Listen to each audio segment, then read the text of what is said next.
You're in the way. Get out now. Fair enough. Let's go then. What? My name is Kaylin. I'm a sophomore in college. Just finished all my general education courses. I'm majoring in economics and learning specialized subjects. Next year, job hunting will kick in. But I'm also considering going to graduate school. My parents told me I could choose either path, and I appreciate that. The reason they're so flexible is because we're financially well off, although it's not something I like to brag about. Thanks to my dad building a successful business from scratch, we've never had financial issues. I can't help but feel grateful to my parents for this. Once I find a job, I'm determined to pay back their kindness. While my life might look pretty good, I have my own set of problems. It's about my brother and his wife. My brother Rick is 10 years older than me. To be honest, I've never really gotten along with him. I've heard from friends that many siblings of opposite genders who are more than 5 years apart don't talk much. But Rick and I have always talked a lot. However, we're not exactly close. Hey, Kaylin, go buy some comics for me and get a notebook for studying.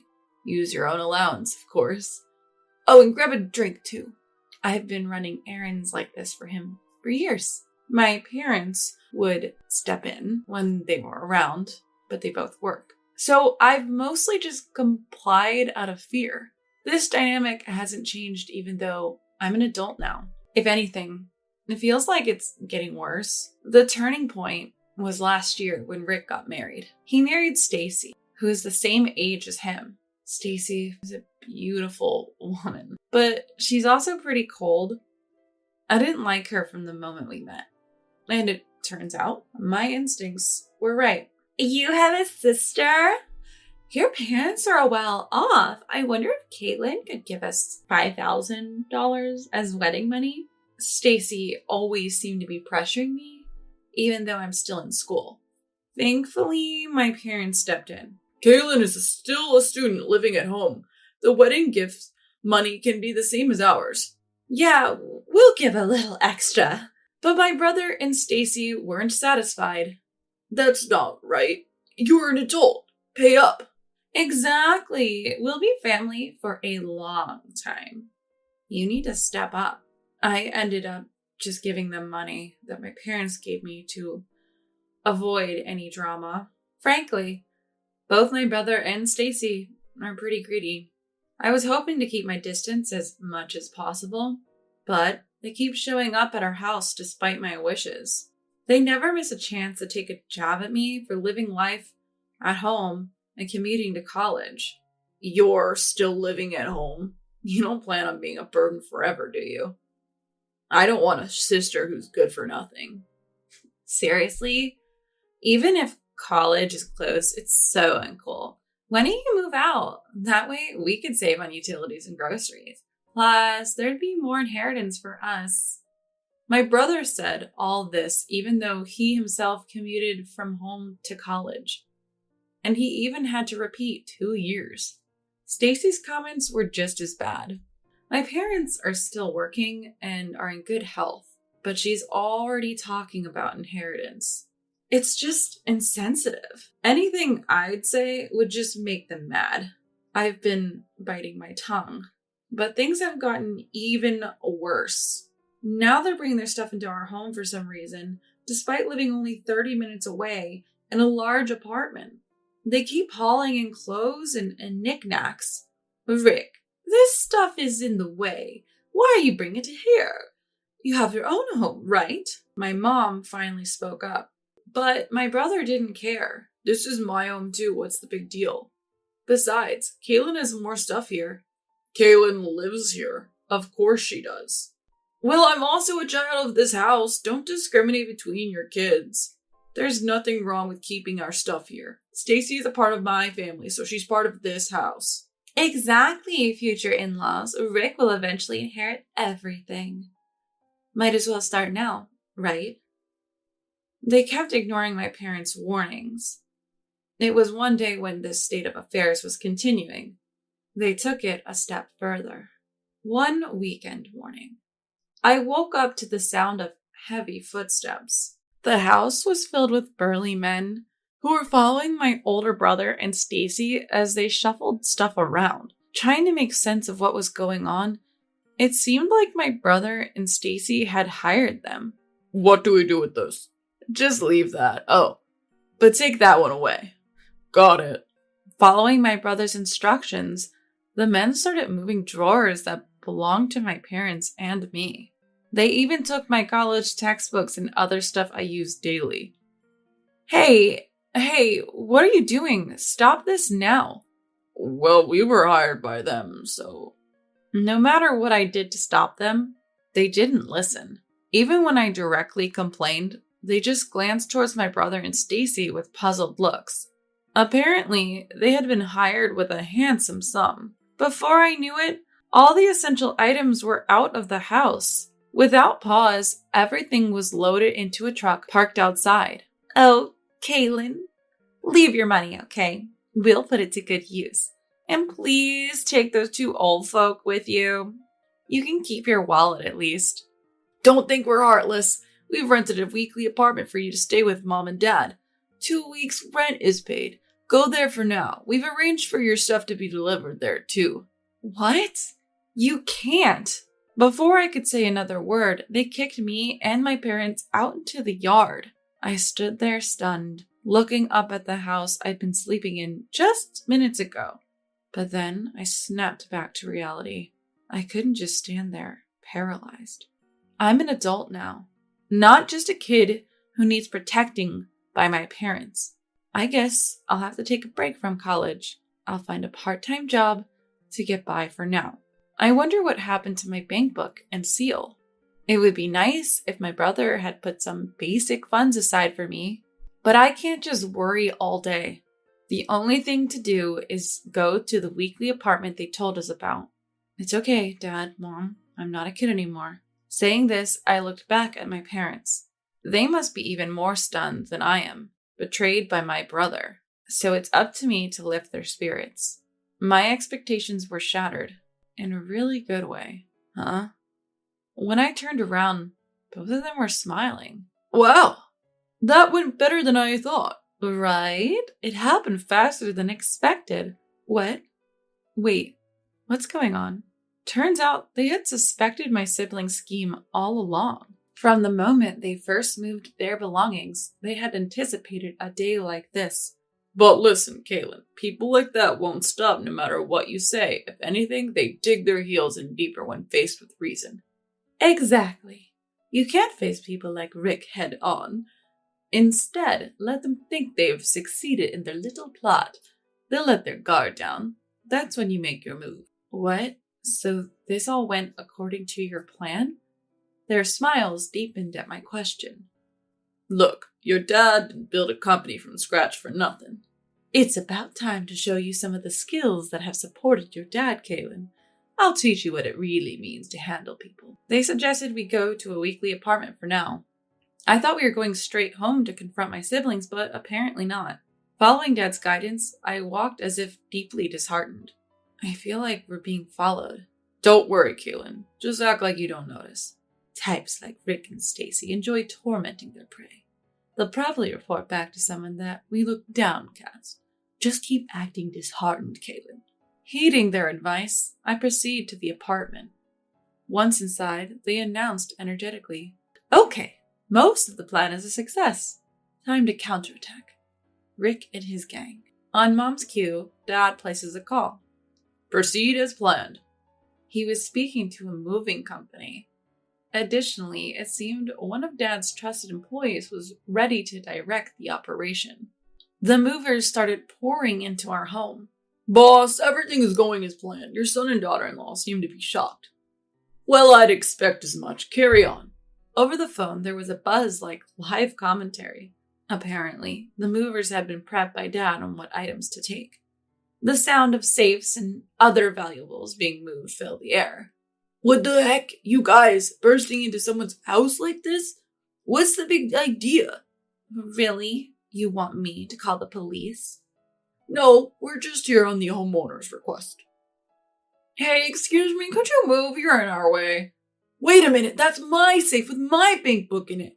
Where are you taking that? Your father requested this. He told us to move it to the new house. What's going on? I was just about to check the combination. It's your father's wish. And by the way, Rick, it's telling that you, his own son, don't even know the safe's combination. Clearly you're not trusted. Shut up! You're just an employee. Whoa, wait, that jewelry belongs to my mother-in-law. What are you doing with it? This is under the vice president's order. We're also taking this to the new home. If you, Stacy, damage it, you'll be billed for it. What? Stop! I can't afford that. Then please don't get in the way. About an hour later, the room quieted down and I heard one of the employees. Mr. President, Vice President, all arrangements are complete. Sorry to bother you on your day off. It's not trouble at all. Thank you. My father hung up the phone and turned to me. Let's go to our real home. He led me to a mansion just as lavish as our old home. Actually, even grander. What? Is this place our new home? Yes, Kaylin. The security is even tighter. Rick won't be able to get in so easily. What about the old house? I quietly sold it. A broker will step in tomorrow. And what about Rick and Stacy? Don't know, don't care. They might get kicked out, but it was never their home to begin with. They'll be fine. Exactly, Kaylin. Now we've got a busy day with the move. We've got to get it all done by tonight. Encouraged by my parents, we all started to work. We took stock of the new house's layout and started organizing our rooms in the living area. By nightfall, we had finished everything. That day, I was too tired to even think about Rick and fell into a deep sleep. The next morning, after a good rest, my parents explained everything. Apparently, they had foreseen this day ever since Rick got married. Rick is just like that, and I suspected Stacy would be the same, so I had a backup plan all along.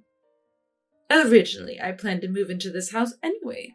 It's a secret even from Rick, so we can live here in peace. What about my brother? I can't imagine they'd keep quiet after all this. You're right. Seems like Rick and the gang are quite disgruntled, but we have a top-notch lawyer at our company. It's clear who's in the wrong here, don't you think? Absolutely. Turns out, Dad's legal consultant reached out to my brother. If they try to harm us any further, they've been warned they'll be sued. If that's how it's gonna be, I'm out. Hearing this, my brother gave up on taking over our old home. They were left high and dry. But that's not all. Turns out, my brother couldn't land a job after college. He was working at our dad's company out of pity. There's no way we're keeping someone like you on staff. You're not my son anymore. You're fired. Dad fired him, spurred by this incident. My brother, who had zero skills to begin with, seems to be struggling to find a new job. Stacy, who was all about the money, was absolutely furious. Rick, you're worthless without money. I want a divorce. She said that, and they got divorced. But Stacy wasn't going to get off scot-free either. Dad talked to Stacy's employer about the whole ordeal. They couldn't keep her on, especially if it meant risking a relationship with an important client. They fired Stacy on the condition that they continue their relationship as before. I can't believe this is happening to me. I was supposed to be the boss's wife, living the high life. All those jewels, that mansion, they were supposed to be mine. Stacy was complaining, but it was too late. She was also left penniless. Her family knows the situation, but apparently has no intention of helping her. They're estranged now, Dad told me. All this made me realize, despite thinking I was grown up, I've been naive. I still have much to learn from my parents. I must continue to strive, ensuring I never become like my brother or Stacy. Luckily, I still have time before I graduate from college, so I'm going to keep working hard, following my parents' example. All right, everyone's presentations are done. Nick, the manager, said as he tried to move the discussion forward. Excuse me, I haven't. I recently found out something. Nick interrupted me and began to speak. There's apparently someone in this department who didn't graduate high school and is just a part-timer. Meetings should be for employees only. Absolutely right. His lackey, Mike, of course, agreed with Nick. I'm leaving. After leaving the meeting room, I started to shut down my computer. I noticed that an email had arrived, not in my personal inbox, but in the company's shared email. Thinking, there's no point in speaking up, no one will listen, I went home quietly. The next day, I heard a commotion from Nick's desk. He was staring at his computer screen, his face pale. Nick! Is something wrong? Mike looked at the screen with him. And he turned even paler than Nick. Why is he so angry? Knowing the reason for Mike's distress, I thought to myself, serves them right. My name is Adam. My mother passed away when I was in the 9th grade, and I was raised by my father. Well, you could hardly call it being raised. After my mother passed, my father changed. He drowned his sorrows in alcohol, and though he still went to work, he squandered our living expenses on horse racing. Because of that, I had to start working part-time as soon as I entered high school. Every month, I went to the convenience store with bills in hand that couldn't be auto-deducted from my father's account. Even though I endured it because I didn't want to be alone, I reached my limit in my second year of high school and dropped out. I found a live-in job at a distant inn. Thank you for everything. The day I left home, my father, still staring at the TV, spoke. Take care. That was our last conversation. Back then, 18 wasn't the age of majority, so I needed my father's permission to work, and I couldn't hide my place of employment. Yet, my father never visited me even once. I kept working just to survive, and before I knew it, I was 42. Years of hard work paid off, and I was transferred to the headquarters. I was thrilled to be recognized by the company, as I thought I'd be working in the field until retirement due to my lack of formal education. Listen up. Our work can change the future of our employees. Don't drag us down. On my first day after the transfer, Nick, dressed in an expensive suit, spoke sternly. There was a reason for this. Our inn was located in a prominent tourist destination, known so well that everyone in the state could sing its commercial jingle. At its peak, we had 5 locations within the state. But that was long ago. Due to financial difficulties and aging facilities, only the place where I had worked for many years and the original establishment remained. I was prepared to lose my job anytime, but now there was a glimmer of hope. With the rise of social media, the tourist area where the inn was located started gaining attention again. Depending on how hard the sales department, where I was transferred, worked, we could either thrive or be forced to give up this prime location to the new hotel chains continuously popping up. For Nick, who had switched careers from another industry to strengthen our sales, this was a battle he couldn't afford to lose. I understood why he had to be strict. I will do my best. Nick sneered at my enthusiastic declaration. Did you not hear what I said? I'm sorry. I thought I was listening carefully. Out of habit from years of customer service, I apologized reflexively, though I had no idea what had offended him. Someone was watching me with a smirk. In this department, there are those who are expected to excel and those who have been shoved here because they have nowhere else to go. You are the latter. It was Mike, the section chief. He's 7 years younger, at 35. But he was called to headquarters much earlier than I was and had been moving around within the headquarters ever since. I'm not jealous, but I can't accept that he's my boss. Graduating from a prestigious university, he has an unusually high pride and caused many problems as a newbie, making things very difficult for me when I was the front desk leader. When I found out Mike was transferred to the sales department a month before me, I was disheartened. Mike is right. With just a middle school diploma, there's not much you can do. Don't even think about achieving results. As if I didn't exist, Nick remarked, I'm thirsty. Mike eagerly ran to the coffee maker. It seems Mike is Nick's lackey. I regretted being happy about my transfer to headquarters, wishing I had stayed on site forever. Send a direct mail to every company on this list by the end of the day. Nick only assigned me tasks that even a new graduate could handle. What? There are over 1,000 companies. You want me to send to all of them by today? Yes, if you and your fellow misfits split the work, even those with nowhere else to go should finish by today. I glanced at the employees typing away expressionlessly. They were worn out from customer service, only thinking about leaving on time, or were women reassigned after having children. With zero motivation for work. Even Sam, a new graduate from the same university as Mike, who was supposed to be among the expected achievers, had no enthusiasm for the job. Having joined the company wanting to do customer service. I don't care what they say, I plan to quit anytime, he said. Only Nick and Mike were highly motivated, making all the decisions between the two of them. I originally only wanted to work at the inn to survive and had no particular attachment to this job. I swallowed my words, thinking I had no right to reprimand them. About a month after the transfer, Nick told us with a frustrated look. To commemorate the 50th anniversary, we've decided to create a plan exclusive for one group per day. Originally, Mike and I were supposed to come up with it, but our president, Mr. Thompson, insists on hearing everyone's opinions. So, you all get a chance. As Nick explained, Mike began handing out prints.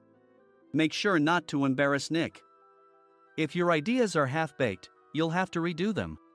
It seemed that they had printed his handwritten notes by Mr. Thompson, which included several questions and a section for free responses. It made sense why Nick had to seek our input, given that all responses had to be submitted to Mr. Thompson. We were given a week to think about it, and a meeting was scheduled to compile our ideas. My plan is to let guests enjoy both the old and modern America. Nick began the presentations. Guests would watch a master confectioner at a nearby traditional sweet shop make sweets in front of them. The welcome drink would be premium tea in a bottle. Nick's plan was certainly attractive. After his presentation, Nick called on us to present in the order we were seated. Just as I stood up for my turn. All right, everyone's presentations are done. Excuse me, I haven't. I recently found out something. Nick interrupted me. There's someone in this department who didn't graduate high school and is just a part-timer. He was likely talking about me. I joined the company as a part-timer and was made a full-time employee when I turned 20. That was 20 years ago, so Nick and Mike probably had no chance to know until recently. Meetings should be for employees only. Absolutely right. After that, Nick kept creating opportunities to solicit everyone's opinions, purposefully excluding me from speaking. The meeting unexpectedly heated up and went past the scheduled end time. A few people asked to leave, and the discussion continued with the remaining few. Still here? Normally, you'd leave in that situation. Though I had no attachment to the job initially, hearing kind words from customers made me want to make them happier. For someone like me, with nowhere to go, the inn was my home and customer service was my life. I felt pathetic about my current self. I'm leaving. I left the conference room and started shutting down my computer. I noticed an email had arrived, not in my personal inbox, but in the company's shared email. Thinking no one would listen to what I had to say anyway, I quietly went home. The next day, while preparing the DM as instructed, I heard a commotion from Nick's desk. In his haste to stand up, he hit his knee on the desk. He stared at his computer screen, his face pale. Nick! What's wrong? Mike, thinking he should be the first to rush over, approached Nick while still wearing his coat. He peered at the screen with Nick. And he turned even paler than Nick. Why is he so angry? Who is responsible for this company? Nick, more irritated than ever, asked, and Mike answered without checking. Probably Sam. Sam wasn't there because he was attending a morning training session for new hires. Nick gave up on getting angry and returned his gaze to the screen. They were looking at an email that arrived right after the end of the working day yesterday. Apparently, no one, including me, had checked it before leaving. The email was from a large company that used us for their annual employee trips. The president and executives of that company also frequently used our services personally. President of the company, Mr. Mason himself, had declared that neither he nor his company would ever use our services again. Well, some companies cancel their employee trips or stop using our services due to financial struggles. Let's just move on. Mike kept wiping the sweat from his forehead with a handkerchief. Knowing why Mike was so agitated, I quietly watched their interaction. Do you know how much revenue we get from that company? We can find other guests to fill the rooms, but will lose the banquet costs, gift shop revenue, rental car fees, and more. Moreover, the gifts were supposed to be prepared by the traditional confectionery shop involved in Nick's proposed plan. If it's known that we incurred such a huge loss at this critical time, Nick's position in the company would be jeopardized. Nick took a deep breath, seemingly trying to calm himself. All right, Mike. Go to New York right now and apologize to Mr. Mason. What? You're coming with me, right? I have urgent work to do. I trust you, which is why I'm entrusting this to you. Please. Mike, believing Nick's sincerity, agreed with a determined look on his face, saying, yes. That's Nick for you. Even if Mike went to apologize, Nick would shift all the blame onto him if the client didn't change their mind. Well, it was Mike's fault to begin with, so it served him right. About 3 hours later, Sam answered a call from somewhere and repeatedly apologized, saying, I'm very sorry. Everyone watched to see what was happening. After ending the call, he informed Nick with a weary tone. When Mike arrived at the client's company, he only made things worse, further infuriating Mr. Mason. He was demanding, get his boss here immediately. It was no wonder Sam was exhausted, dealing with such a call right after returning from training. What is that idiot doing? All right, Adam, you're coming with me. If sacrificing Mike didn't work, then I must be next. Normally, I'd want to refuse at all costs, but I saw an opportunity in this situation. If I can be of assistance, I'd be happy to join you. I obediently followed Nick, and we flew to New York. When we introduced ourselves at the reception, it became clear how serious the situation was, as the receptionist personally escorted us to the president's office. Angry voices leaked through the door, making both Nick and me uneasy. Excuse me. I'm Nick, the supervisor. I understand my subordinate has caused you trouble, and I deeply apologize. Nick, with his experience in the corporate world, knew enough to offer an apology before excuses. However, his customer service skills left much to be desired. I sighed as I saw Mike trembling like a small dog in the corner of the room. What kind of training are you giving your subordinates? Mr. Mason glared at Nick with a red face. The intensity of his gaze made even Nick take a step back. Regrettably, I joined this company only 2 years ago and was unaware of Mike's issues. I should have identified his shortcomings sooner. Indeed. I should have realized sooner. No sensible person would come to apologize and then give a lengthy presentation on the drawbacks of not using their in. Nick froze, his mouth slightly open. Suspecting the worst, I picked up the documents that had fallen to the floor. It seemed Mike hastily prepared these documents on the plane, listing the disadvantages. Disadvantage 1: if you change the venue for the company trip, employees might suspect it's for cost-cutting reasons, leading to a negative impression. Reading it aloud half-jokingly, Nick snatched the papers from my hand and checked the contents with a furious expression. Among the stack of documents was a receipt from a nearby convenience store's copy machine. I felt a pang of dread, hoping he hadn't shown the receipt as well. What do you think he said when I asked what kind of nerve he had to do this? I'm very sorry. Faced with the dire situation, Nick must have thought there was nothing left to do but apologize. In a voice smaller than I'd ever heard from him, he uttered words of apology. He said, I'm a Harvard graduate. I don't believe I said anything wrong. Mike! What have you done? Forgetting his plan to pin the blame on Mike, Nick yelled loudly, even in front of Mr. Mason. I didn't do anything wrong. You're still saying that? Look at him. Mike pointed at me with a shaking hand. I was assigned to headquarters in my 20s and now I'm a section chief. This guy only made it to headquarters at 42. Everything I've done proves I was right. So why are we losing the contract? Having said his piece, Mike collapsed to the floor. Of course. You were sent there because you had nowhere else to go. Mike never expected to hear such words from someone he looked down upon. He lunged at me, and Nick hurriedly stepped in to stop him. Mr. Thompson told me Mike is a quick thinker, and to take good care of him. There's no way he was pushed aside. Don't make things worse here. He didn't say quick thinker, he said only quick-witted, didn't he? I don't remember that part. I recalled the many troubles Mike caused when he was a newbie. When Mike was on the front line, his pride was so high that he never apologized to customers. Customer service, especially in our job, doesn't work alone. It brings both good and bad situations. If the front staff or housekeepers made mistakes, or the cleaning company didn't properly clean a room, one had to apologize to the customers regardless of personal fault. Mike, in such situations, would never apologize, insisting he wasn't at fault. This often angered customers, and as the front desk leader, I frequently had to apologize on his behalf. He caused complaints and disrupted operations, which is why he was quickly moved to headquarters. In departments where he didn't interact directly with customers, his quick thinking was beneficial and things went well. But it seemed his flaws were starting to show.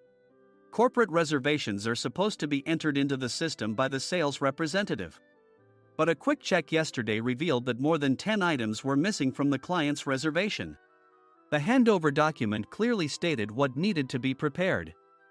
Why didn't you enter it into the system? Why do we have to give them special treatment? Filling rooms near the banquet hall, setting up all the food in advance.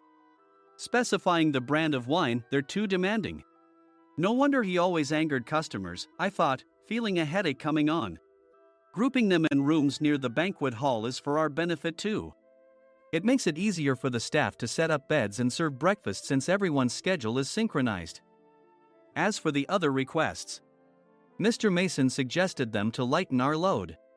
I didn't know that. Nick finally seemed to realize that Mike was the one who had angered the client. What did you say to them? I just told them we wouldn't give them special treatment anymore. We shouldn't waste effort on things that don't bring in money. I was utterly exasperated at his lack of understanding of customer service. Of course, we shouldn't comply with unreasonable demands. But carrying over successful practices from past stays makes customers feel remembered and enhances their experience. Good memories encourage repeat visits. That's part of our job. I looked down at Mike, who was sitting on the floor. In our job, nothing is a waste. Mr. Thompson likely moved you to the sales department, hoping you'd finally understand this. How do you think he feels now that you've failed to meet his expectations? Mike, tears in his eyes, fled the president's office. I was amazed he still hadn't apologized. You have it tough, Adam. It's okay, we're all employees of the same company. I deeply apologize for this disrespectful incident. Especially after all the care you've shown us. If it weren't for you, Adam, I really would have stopped staying here. When I heard you were moving to the sales department, I was willing to reconsider if you handled it. Seeing us talk so amicably, Nick's face contorted. Do you two know each other? Adam's service is excellent. I always requested him specifically. Normally, we don't accept specific staff requests, but we made an exception for Mr. Mason, adjusting my shifts accordingly. He had personally stayed at our hotel just before my transfer, and during casual conversation, I mentioned, I'm moving to the sales department soon. If I hadn't told him then, things could have been much worse. Please continue to take care of us. I look forward to it. On the return flight, Nick awkwardly offered me a can of beer. It's still working hours. Of course, I had no intention of forgiving him for a single beer. Nick might try to pin everything on Mike and avoid any consequences. While pondering this, a startling fact came to light. Nick, the tea bottles for the plan have arrived. I handed Nick a bottle labeled with our inn's name. They look good. What are you talking about? These are plastic bottles. I had assumed we would use the trendy, high-end bottling tea. But what arrived were ordinary plastic bottles of tea with customized labels. The only unique aspect was the label, which had the inn's name, making it look customized. Upon further investigation, I discovered that a substantial amount of money was set to be paid to the tea company. It was priced like bottling tea. Does this plastic bottle really cost $100 each? The tea inside is specially blended for us. The extra cost is for that. Wouldn't it be better to use another tea company? Or is there a specific reason we must use this one? As Nick continued to make excuses, I showed him a printed email. I informed the tea company's president, Mr. Mitchell, that we discovered irregular payments and he confessed. He said you two were high school classmates and planned to split the extra money. That idiot. Why did he confess? That's not important. You should worry about yourself, this could turn into a police matter. Opening the bottle cap, I suggested. How about calming down with this tea? It supposedly has a relaxing effect. Nick drank the tea frantically. In the following days, decisions were made about their fates. Mike was reassigned to the General Affairs Department, with no chance of transfer or promotion, as per Mr. Thompson's orders. As for Nick, since the payment to the tea company hadn't yet been made, he narrowly avoided legal trouble. Instead, he was encouraged to leave the company, and to avoid further complications, Nick submitted his resignation. Rumor has it that connections between HR departments have made it difficult for him to find new employment. Even though it was good to have those two gone, something unexpected happened in the sales department. Everyone became motivated and united in refining the 50th anniversary plan. In the end, my plan was adopted. We collaborated with the Tourist Information Center to provide personalized guides. The plan, tailored to the number of guests, was truly special for the 50th anniversary. Hey, is Adam's family coming to stay? I immediately booked that special plan for my family. Sam noticed it on the reservation list and quickly picked up on it. Yes, I'm inviting my father. That's great. I might invite my parents too. I lacked the courage to face my father just as Adam. But here, with the confidence Mr. Mason praised, I felt ready. The 50th anniversary plan was a perfect opportunity to reconnect with my father. I hoped to bring back the days when we could laugh together as we once did.